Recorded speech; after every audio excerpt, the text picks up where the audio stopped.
Hi everyone, this is Kyle with kayDbait. I'm going to be doing another video on how to debate. The last three were on what debate was, how not to attack the other person, and how not to manipulate the other person.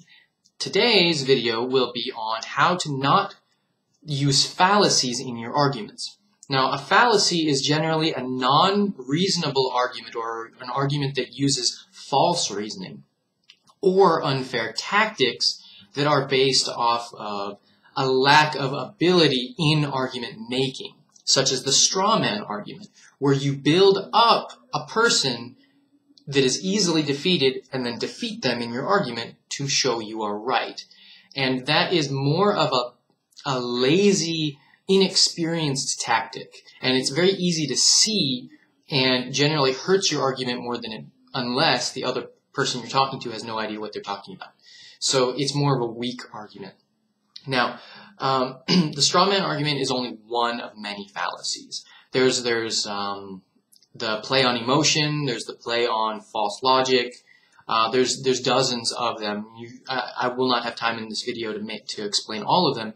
But what I'm going to mention is how to make a good argument, and will help you avoid all the fallacies. Okay. When you're trying to make a good argument, you have to avoid using illogical statements, which are usually emotional in base or that are not based off of fact and are more opinions. Where when you're trying to argue for something, you'll give an example that is very specific and not universal. And when you do that, you start to lose reason and start using opinion as your argument. And when you do that, you start losing more and more people, because if they can't relate to that, then they're not going to agree with you at all. And reason is much more universal, because anyone who has a reasoning skill will be able to see your reasoning. And if they can't, they could look it up. Opinion-based arguments, when people look them up, will see the fallacy. So you want a universal argument. And that's the most fair as well, because a situational argument is not going to be fair, because the people that agree with you will agree with you and the people that disagree will disagree. It's not using universal reasoning. I'm being repetitious, but that is the most important part of this aspect of debate. Some of the things you have to do is you have to maintain relevance to your argument as well, where you'll go off, and I do this sometimes, where you go off on a tangent trying to explain something, but then you'll go into another subject completely, as opposed to something still relevant, where you'll go into a story, or you'll lose track of where you are, and you'll try to backtrack, but you'll mess it up. Generally, this is by people who don't practice, where they'll be arguing on this very specific thing, but will either miss the point of an opponent's rebuttal and go off on something else that isn't relevant to what they said, or they will purposely do this to throw, smoke in the air. And usually that's an accusatory thing, where somebody will say one thing and you'll respond like they said something else. And usually it's with anger or with some kind of, how could you have said this? And all that does is confuse the audience and the person you're talking to as well. Another important part is to use precise data, which is something that is not only relevant but also clear and accurate.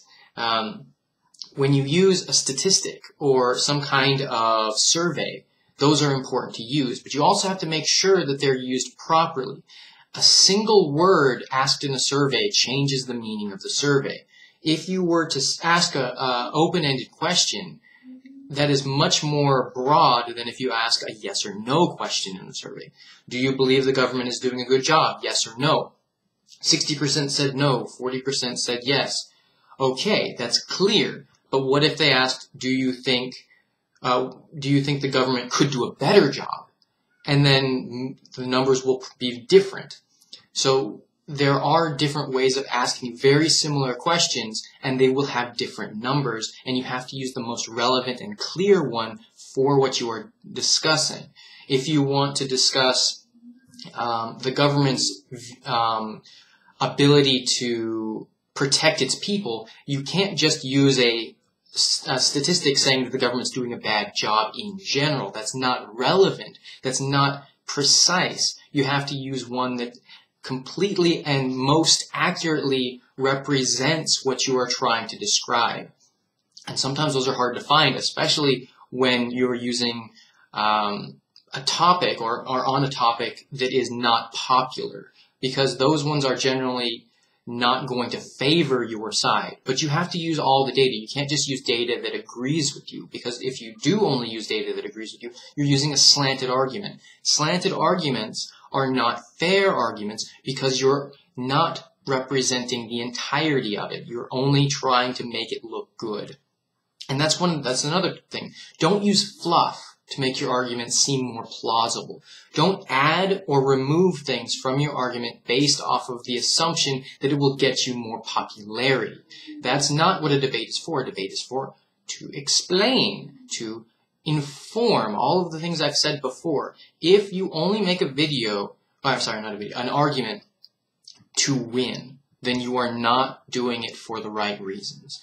And obviously you want to persuade the most amount of people, but if your entire motivation is to be popular or to get people to agree with you, then you are probably not in the right area. Those are the most important parts that I saw in a debate. I'm going to make some more videos, and I'll be doing videos on several more topics internalized for debate. And I hope you have a nice day. Peace.